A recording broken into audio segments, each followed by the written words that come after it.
اور آپ کو کنارے کر دیجئے. صحابہ تھے, صحابہ سے خوارج الگ ہوئے. خوارج فرقہ ہوئے کہ نہیں ہوئے؟ خوارج فرقہ ہوئے نا. صحابہ بھی فرقہ ہوئے. صحابہ جماعت ہیں. صحابہ جماعت ہیں. فرقہ وہ ہے جو اس سے نکل کر گیا. بعد میں شیعہ الگ ہوئے. شیعہ فرقہ ہوا کہ نہیں ہوا؟ صحابہ فرقہ ہوئے نہیں, وہ جماعت ہیں. نواسب وجود میں آئے, نواسب فرقہ ہیں. صحابہ اپنی جگہ پہ قائم ہیں, وہ فرقہ ہیں, وہ جماعت ہیں. آپ ایک بات یاد رکھیں, ایسے ہی یہ کہ ایک بدعت الگ الگ ایجاد ہوتی گئی, یہ سارے فرقے ہیں.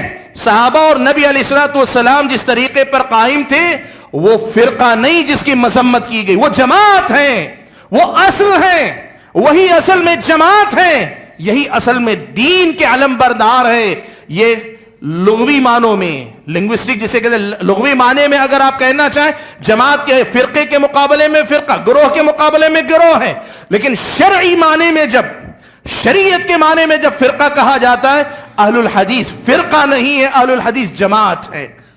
اہل الحدیث جماعت ہے, یہ فرقہ نہیں ہے. اس مسئلے کو یاد رکھنا چاہیے. اسی لیے سارے لوگ اگر اپنے مسلک کی طرف بلاتے ہیں تو یہ فرقے کی طرف دعوت ہے. اگر ہم کتاب و سنت کی طرف بلاتے ہیں تو یہ عین جماعت کی طرف دعوت ہے. یہ فرقے کی طرف دعوت نہیں ہے, یہ عین جماعت کی طرف دعوت ہے. اس لیے کہ کتاب و سنت کی طرف ہم آپ کو بلاتے ہیں.